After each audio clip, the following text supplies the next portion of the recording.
Time right now is 8:47, and Home Alone is more than just a funny holiday movie. It's also an example of what could happen when we leave our homes unattended during holiday travel. Jeff Gilhooly and Nick Grant of Signal 88 Security are here to give us some tips on how to protect our homes from burglars this season, with a little reference from that classic film.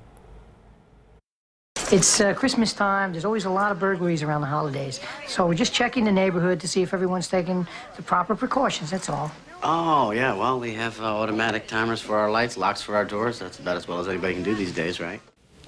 Yeah, maybe not quite. Nick and Jeff, the McAllisters, had Kevin, of course, as that little guy who was home alone. Hopefully none of us will have anybody home alone in our house while we're gone. But let's go through the movie and talk about a couple of scenes. And you tell us what, besides leaving their child home alone while they left town, what this family did wrong. Okay, so this scene right here, we've got Joe Pesci as a police officer. At one point, there's also a pizza delivery guy that just kind of walk in the house. Nobody stops them. They just sort of walk in, and everybody's frantic. Everybody's moving along. What did they do wrong there? Well, they left their front door open for a start, and they just walked straight in there, posing as a pizza delivery guy or a police officer. They don't know who they were. They could have been anybody, and they were anybody. Right. So, you know, IDs will be a good thing to check if somebody walks in your house, or, you know, who are you, and you know. Absolutely. Okay, so this scene that we're showing right now is with Joe Pesci, again, as a police officer. He's talking to the family, and they're pretty much telling him everything they're doing. I guess they trust him because he's a police officer, but that's a bad idea as well. Absolutely, yeah. So people tend to broadcast on social media, on Facebook, on Instagram, really everywhere, their plans and where they're going, how long they're going to be out of town.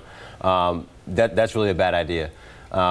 As far as, I mean, we've found that if you can find one trusted neighbor that can actually watch your house while you're gone, that's really best. All right, good advice there. Now another scene, a famous scene, is they're going through, Joe Pesci and the other criminal, there they are right there. They're going through the neighborhood, and they see pretty much every house has their lights off, and it looks like, you can tell, nobody is home. So what did the McAllisters and all the other neighbors do wrong there?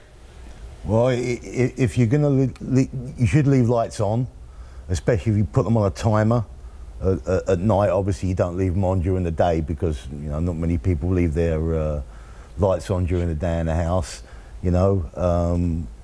Even a timer is okay, though. You would suggest doing that? Absolutely. Okay. I mean, especially at night, just leave it on for, you know, maybe an hour or so. People think you might be watching television, or you've got a lamp on or something like that. Somebody's in the house reading. You know. All right, and maybe number one, do a head count before you leave. Make sure you don't leave little Kevin home alone this holiday season. Yeah, all right. Absolutely. Jeff and Nick from Signal 88 Security, thank you very much for joining us. Thank you so much.